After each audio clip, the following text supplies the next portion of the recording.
Bonjour tout le monde, mon nom est Carla Benjivengo. Je vous souhaite la bienvenue à l'émission en direct du bureau du maire. Aujourd'hui, on reçoit le nouveau maire de Laval qui a été élu avec une majorité convaincante face à ses opposants, Monsieur Stéphane Boyer. Bienvenue. Bonjour Carla. Bonjour. Alors, parlez-moi un petit peu comment vous vous sentez là, en début de mandat comme ça. On vient d'amorcer ce beau projet-là, puis vous avez été élu. C'est quoi que ça vous fait en dedans d'avoir eu cet amour-là en retour? Oui, bien, c'est certain que c'est un moment excitant. Des fois, je dis en politique, on est un peu comme les sportifs, les athlètes. Tu te pratiques pendant des années, des mois, tu travailles fort, puis un jour vient la compétition, les Olympiques. Tu donnes tout ce que tu as, puis tu espères avoir un bon résultat, sans trop savoir ça va être quoi la finale. Et donc, c'est certain là, de gagner une élection, c'est toujours un beau moment pour moi, mais aussi surtout pour mon équipe, mes autres collègues élus, mais aussi les employés, les gens qui travaillent avec nous au quotidien. C'est quelque chose qu'on vit en équipe, qu'on vit ensemble. Donc, c'est un moment intéressant. Puis aussi, au niveau de la ville, comme institution, c'est toujours un moment excitant aussi parce qu'avec un nouveau maire ou mairesse, bien, des fois, c'est des orientations un petit peu différentes. Il y a des nouveaux projets qu'on peut mettre sur la table. Donc, c'est toujours quelque chose qui, je crois, est assez stimulant, que ce soit pour les employés, les élus ou même les employés. Qu'est-ce qui vous rend le plus fier de cette campagne que vous avez menée avec votre équipe, le Mouvement Lavallois? De quoi êtes-vous le plus fier? Je vous dirais deux choses. La première, mon équipe. Sincèrement, on a eu du plaisir à travailler ensemble. Les gens ont donné tout ce qu'ils avaient. Ils ont travaillé fort. Je suis vraiment fier, autant des gens qui ont donné du temps, nos candidats, candidates qui se sont impliqués à fond. Puis je suis aussi fier de l'avoir fait positivement. Des fois, en politique, c'est plus facile d'essayer de dégrader ton opposant, rabaisser la personne, plutôt que de proposer des idées. Nous, on n'a pas voulu jouer dans ce scénario-là. On s'est dit, on va rester positif, on va mettre de l'avant nos idées. C'est ce qu'on a tenté de faire tout le long de la campagne, malgré les attaques qui venaient à l'occasion. Ouais. Et je suis content de voir qu'au final, ça a porté fruit et que les gens ont voulu adhérer à notre vision. Vous parlez beaucoup d'équipe. En fait, c'est ça la base d'un parti qui fonctionne bien. Vous avez récemment créé votre comité exécutif. Oui. Comment vous vous y êtes pris? Comment vous avez choisi ces élus-là que vous avez placés sur le comité? Bien, peut-être, puis c'est important d'expliquer. Au niveau d'une ville, souvent on connaît le maire ou la mairesse. Il y a les conseillers municipaux qui représentent un quartier. Puis entre les deux, tu as des conseillers municipaux qui sont élus sur le comité exécutif. Qui jouent un rôle un peu plus important auprès de la ville. C'est un peu comme les ministres à l'échelle municipale, pour faire la comparaison. Et donc, on a nommé en effet le nouvel exécutif, paritaire, homme-femme. Et c'est toujours un exercice quand même assez délicat. Hein? N'importe quel premier ministre qui rentre en place, n'importe quel maire ou mairesse qui rentre en place, tu dois nommer tes élus à différents postes. Mais il y a plusieurs considérations. Tu as l'expérience, la compétence, tu as aussi l'ancienneté, tu as l'équilibre homme-femme. Donc, il y a les intérêts personnels aussi de chacun, que des fois, tu vas vouloir un dossier très spécifique, mais tu peux être 2 ou 3 à vouloir ce dossier spécifique-là.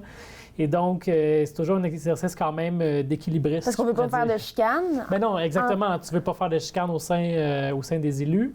Et donc, on a fait un choix là, en prenant en considération toutes ces choses-là, et ça a très bien été. Et on a là, une équipe là, qui est à la fois expérimentée, donc plusieurs personnes qui sont là depuis 1 ou 2 mandats, donc pour certains, c'est leur 3e. Puis on a aussi du 109, des personnes qui arrivent avec un regard complètement nouveau, indépendant, c'est la première fois qu'ils sont là. Et donc, ça leur permet aussi d'arriver avec l'œil de la personne là, nouvellement arrivée. Fait que c'est un vent de fraîcheur. Oui, puis des fois, le vent de fraîcheur vient avec l'œil du tigre aussi en même temps, là, la volonté de faire avancer les choses. Oui, absolument. Puis parlant de faire avancer les choses, tiens, en début de mandat, les priorités? Oui. Bien, il y en a plusieurs. C'est certain que nos priorités, c'est celles qu'on a mises sur la table durant la campagne électorale. Donc, soit l'environnement, l'habitation, la sécurité publique, essayer d'avoir les meilleurs services pour nos citoyens. Et donc, il va y avoir des annonces sur chacun de ces projets-là, que ce soit dans le cadre du budget ou en cours d'année lorsque les projets seront prêts à être dévoilés. Mais c'est certain que, pour moi, bon, d'une part, il y a la sécurité publique qu'on a beaucoup parlé. On sait, là, malheureusement, il y a une vague d'épisodes de violence avec des armes à feu à Laval, comme à Montréal, un peu partout, en fait, dans le Grand Montréal, depuis quelques mois. Donc, on va vouloir adresser ça. Ça vous a touché, hein? Bien, c'est J'ai vu certain. un article, là, puis vous étiez complètement... on dirait que ça vous a surpris. Ben, en fait, c'est troublant. Là. Tu veux pas avoir ce genre d'événement-là qui se passe dans ta ville, sur ton territoire. C'est pas des choses qui sont acceptables dans notre société. On a déjà fait des investissements dans les derniers mois supplémentaires en matière de sécurité, autant nous que le gouvernement du Québec. Là, il va falloir que ces projets-là portent leurs fruits, les investissements portent leurs fruits. Mais on va regarder pour voir est-ce qu'il y a d'autres choses qui peuvent être faites. Ça, c'est définitif. On a aussi l'environnement. On en a peu parlé avec la pandémie, mais moi, j'ai toujours dit que c'est l'enjeu du 21e siècle. Chaque époque est souvent déterminée par des grands enjeux de société. Je crois que notre génération, c'est l'environnement. Donc, il ne faut pas mettre ça de côté, même si la pandémie est encore là. Et donc, on va vouloir travailler à réaliser le grand refuge de la Rivière-des-Mille dont on a parlé durant la campagne électorale. Réaliser aussi des investissements pour réduire les gaz à effet de serre. À Laval, 70 des gaz à effet de serre, c'est les voitures. Contrairement à d'autres endroits dans le monde où est-ce que comment est-ce qu'on produit l'électricité, au Québec, on a une énergie verte déjà. D'autres villes ont des grandes industries très polluantes. Nous, à Laval, on n'a aucune des grandes industries polluantes au Québec. Donc, nous, le défi, c'est les transports. Donc, comment on réduit les gestes liés au transport.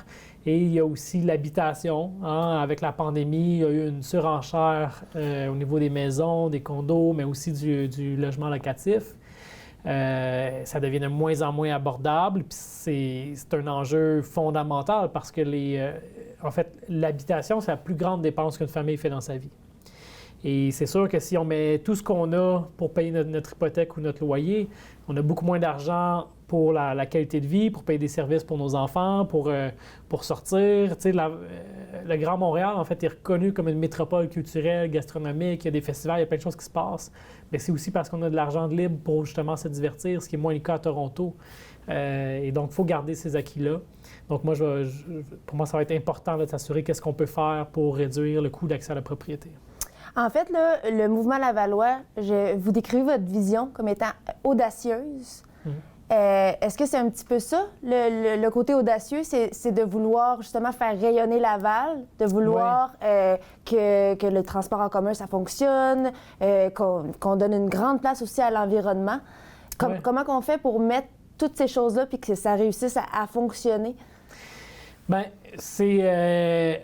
Tu sais, dans une société, tout est interrelié, donc c'est sûr qu'on ne peut pas adresser une seule question de manière isolée. On doit avoir une vision d'ensemble. Ce que je suis content, justement, c'est qu'après avoir été conseiller municipal depuis 8 ans, je connais bien la ville et j'ai cette vision d'ensemble-là sur les différents enjeux. Et c'est la force aussi d'une équipe, d'avoir des gens qui ont vécu différentes réalités puis qui peuvent être tout autour de la table. Et donc, ce faisant, on veut justement avoir de l'ambition pour Laval parce que Laval a du potentiel. Vraiment. On a la plus forte croissance économique. On a fait des pas de géant en protection de l'environnement. On a acquis 720 hectares de milieux naturels dans les dernières années. Ça, c'est 3 fois la superficie du Mont-Royal. Et donc, on a une démographie en croissance. Et donc, Laval a plein de potentiel. Il faut savoir le saisir. Je pense qu'on peut se démarquer aussi sur la scène culturelle. Donc, Laval a peut-être trop longtemps été vu comme une ville dortoir où il ne se passait pas grand-chose. De moins en moins, quand même. C'est de moins en moins vrai. Vraiment. Il y a les zones musicales qu'on a mis en place, la Place Belle. On commence à avoir des festivals de plus en plus au centre de la nature. Fait que je veux poursuivre cet élan-là, mettre Laval sur la carte, entre autres au niveau culturel. On veut garder nos jeunes aussi chez nous parce que souvent, ce qu'on a vu à Laval dans les dernières décennies, c'est que les jeunes de 18 à 35, ils quittent vers Montréal pour aller à l'université ou au cégep. Ils reviennent juste plus tard au moment d'avoir des enfants. Mais c'est important de pouvoir préserver nos jeunes chez nous. Puis je pense qu'avec le télétravail, mais aussi les études à distance, qui maintenant est rendu une réalité, ça va être plus facile de garder nos jeunes à Laval. Et donc là, ça, c'est tous des chantiers qu'on va devoir là, travailler dans les prochaines années. Parler aussi d'équipe puis justement de collaborer pour que toutes ces visions-là se mettent ensemble. Vous avez rencontré dernièrement vos homologues. Vous aviez déjà aussi discuté avec notamment Catherine Fournier, mairesse de Longueuil. Comment vous comptez collaborer ensemble pour que toutes ces visions-là prennent... Moi, ce que j'aimerais, c'est que les villes, qu'on puisse travailler ensemble parce qu'on a des enjeux communs. Que ce soit le transport en commun, l'environnement, le développement économique, peu importe. Souvent, ça va bien au-delà des frontières administratives de nos villes. Donc, on peut rester chacun dans notre coin à travailler juste sur notre petite affaire, mais je pense qu'on a tout à gagner à travailler ensemble. puis aussi à ne pas se déchirer entre nous pour l'argent qui vient de Québec ou d'Ottawa. Et donc, moi, ce que je souhaite faire, c'est avoir cette collaboration-là. D'ailleurs, justement, t'en as parlé, là, j'ai commencé une tournée des maires, mairesses. Donc, je suis allé voir Mme Plante à Montréal, Mme Bellil à Gatineau, M. Marchand à Québec. Je suis allé voir le nouveau maire de Terrebonne. Donc, et j'ai pas fini, là. La tournée continue puis va se poursuivre aussi au retour du Centre des Fêtes. Mais c'est important pour moi de rapidement mettre en place des ponts avec les autres villes, avoir un canal de communication. C'est ma façon de travailler au sein de mon équipe, au sein de Laval, mais maintenant, il faut que ce soit à l'échelle aussi du Québec. Êtes-vous satisfait des rencontres que vous avez eues avec les autres maires du Québec jusqu'à présent? Est-ce que vous avez un coup de cœur? Est-ce qu'il y a une personne avec qui là, vous pensez qu'il va y avoir des collaborations vraiment, vraiment possibles? Oui, bien, je pense que chaque nouveau maire ou mairesse ont tous comme une personnalité qui est très différente, mais ça va très bien jusqu'à présent. Je sens une belle volonté, justement, de collaborer. Et donc, j'aurais des bons mots à dire sur tout le monde. Sur tout le monde. Oui, exactement. J'ai bien aimé ma rencontre, entre autres, avec le maire de Québec, on sent qu'il y a un volet social très développé. Hein. Il était anciennement directeur régional de Centraide. Puis il y a vraiment cette volonté-là de diminuer les iniquités. Il mentionnait que dans certains quartiers de Québec, l'espérance de vie était plus basse que dans d'autres, souvent à cause des conditions sociales. Il veut réduire ces écarts-là, donc je trouvais ça quand même assez inspirant. Mais chaque maire, chaque mairesse a quelque chose définitivement à porter autour de la table. Puis jusqu'à présent, la tournée là, se déroule très bien. Donc, on parle un peu du volet social et tout. Tout semble bien aller de ce côté-là, mais aussi du côté budget. On parle il y a un bulletin qui sort, le bulletin de crédit. Puis pour la Ville de Laval, encore cette année, c'est sorti, puis c'est favorable. Oui. En effet, depuis plusieurs années, là, on a une bonne cote de crédit et encore une fois, cette année, là, les agences de cotation ont maintenu la cote de crédit AA de Laval. Donc ça, ce que ça veut dire pour les citoyens, ça veut dire qu'on paye moins d'intérêts. Et donc, l'argent, bien, elle va plus directement à offrir des services plutôt qu'à payer des intérêts sur des taux trop élevés. Donc, ça, c'est le reflet, en fait, je pense, d'une bonne gestion financière à Laval. C'est pas sexy comme sujet, mais on peut en être fier. Ça veut dire que la Ville est bien gérée, puis ça veut dire qu'on a aussi les capacités de nos ambitions là, à financer des projets. Bien, c'est sexy, une santé financière, là, quand même, quand on parle d'une ville qui veut investir dans des infrastructures, dans des projets environnementaux. Au niveau des priorités d'investissement, c'est quoi les 3 premiers investissements qui vont être faits à Laval là, en termes d'infrastructure? C'est certain que moi, mon intention, c'est de mettre en œuvre l'ensemble de notre plateforme. On a fait un exercice, on a consulté les citoyens, on a fait des sondages en ligne, on a rencontré tous les élus de notre caucus pour mener à terme une plateforme électorale qu'on croit être réaliste puis en phase avec les besoins aussi des Lavallois et des Lavalloises. Donc moi, ce sur quoi je vais travailler pour les 4 prochaines années, c'est de mettre en œuvre cette plateforme-là. Et donc, il n'y aura pas de choses qui vont être mises à part, là, mises de côté. Puis tout ça va pouvoir être dévoilé au dévoilement du budget bientôt. Donc, il y a des choses qu'on va faire cette année, d'autres l'année d'après, d'autres l'année suivante. On ne peut pas évidemment tout faire en même temps. Cela étant dit, il y a aussi des défis financiers. Donc, que ce soit Laval, Montréal, les autres villes du Québec, ce qu'on voit en ce moment, par exemple, la pandémie a fait en sorte qu'il y a beaucoup moins d'achalandage dans les transports communs. Il y a la moitié moins d'utilisateurs d'autobus ou du métro en ce moment. Donc, c'est sûr que ça crée un déficit que la Ville doit compenser. On a aussi un défi au niveau des surverses. Quand il pleut l'été et qu'il y a beaucoup d'eau dans nos réseaux, l'eau s'accumule trop vite pour être capable de la filtrer. Donc, on doit faire ce qu'on appelle les surverses. Donc, ouvrir les vannes dans nos rivières. Évidemment, ce n'est pas le genre de choses qu'on veut faire. Et donc, on va vouloir mettre en place des projets concrets dans les prochaines années pour réduire les eaux usées qu'on nous laisse déverser dans nos rivières. Entre autres, là, on a un projet d'avoir un réseau de bassins souterrains où est-ce que lorsqu'il va pleuvoir, on va pouvoir juste remplir ces bassins-là plutôt que déverser l'eau dans les rivières. Puis une fois les averses terminées, bien là, on va pouvoir la repomper puis donner le temps à nos usines de la filtrer. Donc, il y a des défis comme ça à affronter, mais je pense qu'on a tout ce qu'il faut à Laval pour y faire face. Donc, on vient de parler, Laval a reçu encore une fois cette année une excellente cote de crédit. Tous ces beaux projets-là, bien évidemment, si on veut les réaliser et que ça se fasse dans l'ordre, on doit avoir un budget étoffé. Pouvez-vous nous en parler? Je sais que vous êtes en train de le créer présentement. Pouvez-vous nous en parler un petit peu, là? Oui. Ce que je peux vous dire sur le budget là, aujourd'hui, on va proposer une augmentation de taxes de 1,9 %. Ça, c'est moins que les autres villes, les autres grandes villes du Québec. Vous allez voir dans les prochains jours, là, ce qui risque d'être annoncé pour les autres villes, ça tourne beaucoup alentour de 2, 3, même au-delà de 3 %. OK. Parce qu'on a vécu dans l'année beaucoup d'inflation. Ça risque d'être dans les alentours de 6 % en 2021. On s'enligne pour 3,5 % pour 2022. Puis ça, bien évidemment, les citoyens et citoyennes, comme individus, on doit l'assumer. On le voit à l'épicerie, à la pompe, on le voit partout, cette inflation-là. Mais la ville aussi, on doit l'assumer.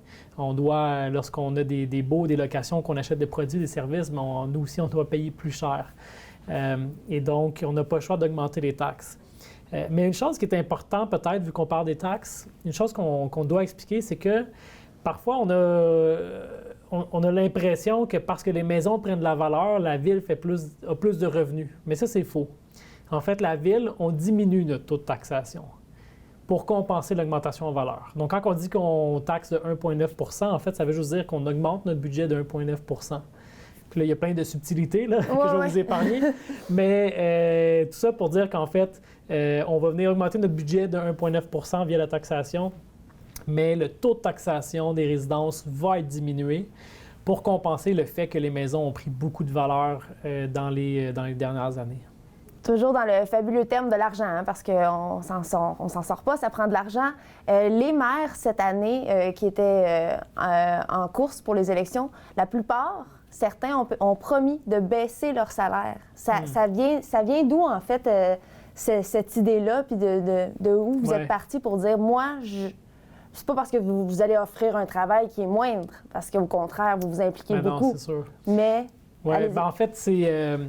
il y a eu un palmarès fait par le Journal de Montréal en début de campagne où est-ce qu'on voyait les salaires des différents maires, mairesses, et qu'on constatait une grande iniquité. Et donc, il y a des maires de petites villes qui gagnent beaucoup, d'autres de grandes villes qui gagnent beaucoup moins. Il faut comprendre qu'il y a Comment on explique ça? Qu'un maire d'une petite ville va gagner plus qu'un maire d'une grande C'est qu'au ville? Québec, actuellement, il n'y a pas vraiment de règles claires sur qu'est-ce qui définit le salaire d'un maire ou d'une mairesse. Donc, c'est nous-mêmes, en tant que conseillers, bien pas moi, là, mais c'est vous qui décidez de votre salaire. Okay. C'est ça. Donc, c'est les élus en ce moment qui décident d'un salaire. Évidemment, c'est une question qui est toujours épineuse parce que personne n'aime parler du salaire des élus. C'est difficile pour un élu d'augmenter son salaire.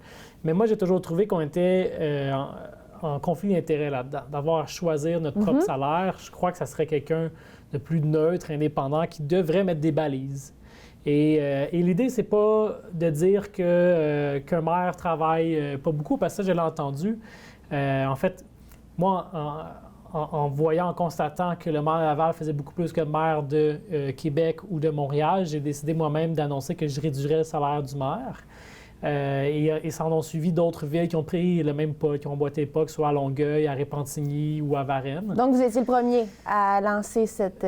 C'est ça. Ouais. Mais le but, c'était juste de dire, bon, moi, je souhaite ramener le salaire de Laval à quelque chose de plus comparable avec Québec et Montréal.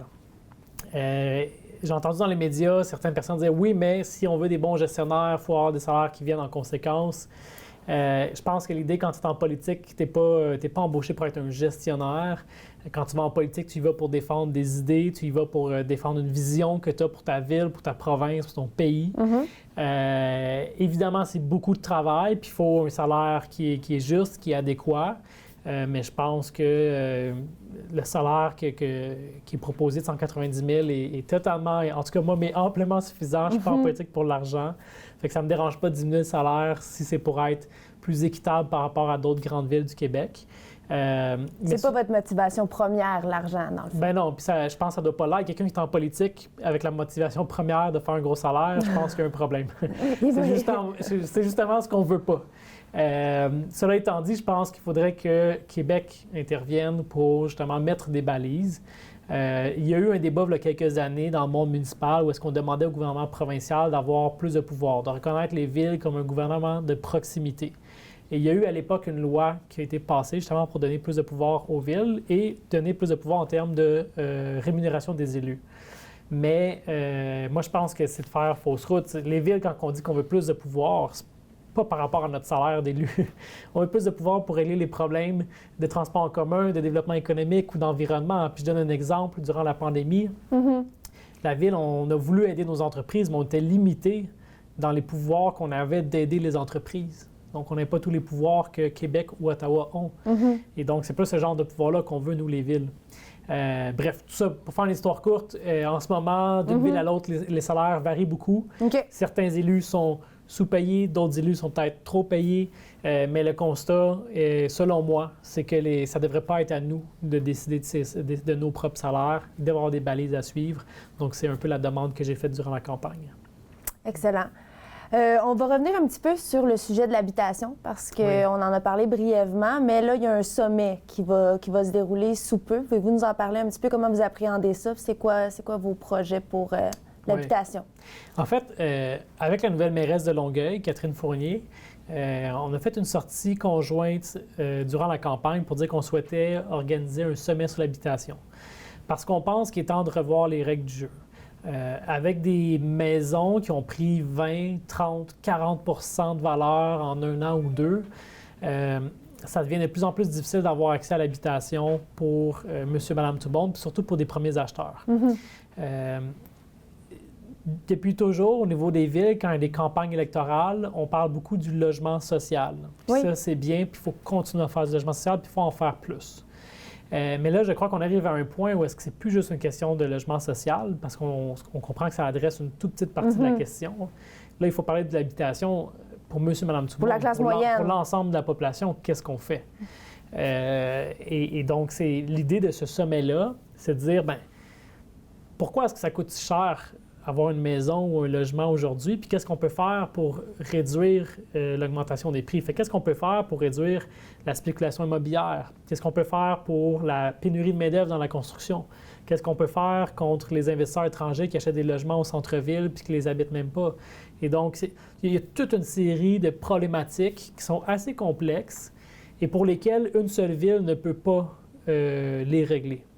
Donc, il faut qu'on travaille ensemble, il faut qu'on ait un plan de match commun, puis c'est ce que je souhaite faire, lancer le bal avec la Ville de Longueuil, mais évidemment, le but, c'est que, dans le cadre du sommet-là, que les autres villes se joignent à la démarche, puis qu'on ait aussi le gouvernement du Québec qui soit à la table. Parce que Québec va peut-être avoir des bouts de solution, les villes vont avoir des bouts de solution, peut-être que les syndicats dans la construction vont en avoir un autre bout de la solution. C'est quand on va tous mettre ces petits bouts de solution-là ensemble qu'on va avoir un impact structurant pour faire en sorte qu'on ralentit l'augmentation de la prise en valeur des logements et qu'on ait une meilleure qualité de vie parce qu'on aura... L'idée, c'est d'éviter d'avoir à mettre 60 % de son salaire sur notre logement, ce qui est le cas à Toronto ou à Vancouver en ce moment.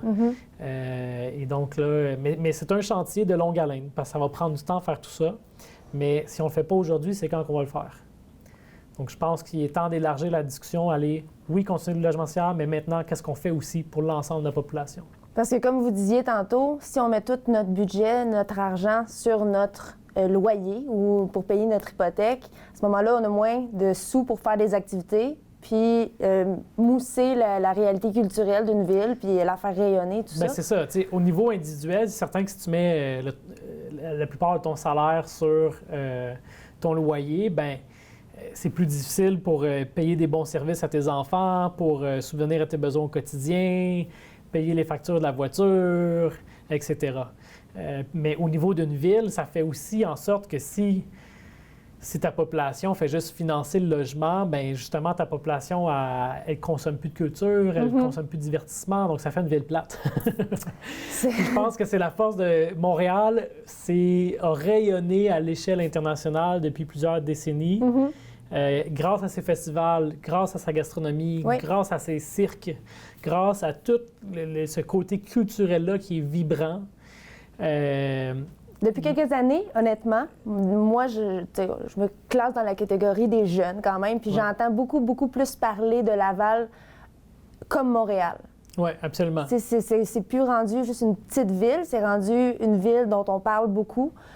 Qui rayonne. Donc, c'est important que ça continue d'être comme ça. Absolument. Puis si on veut qu'on continue à rayonner, il faut que les gens aient de l'argent de lousse dans le portefeuille pour pouvoir faire autre chose que juste survivre.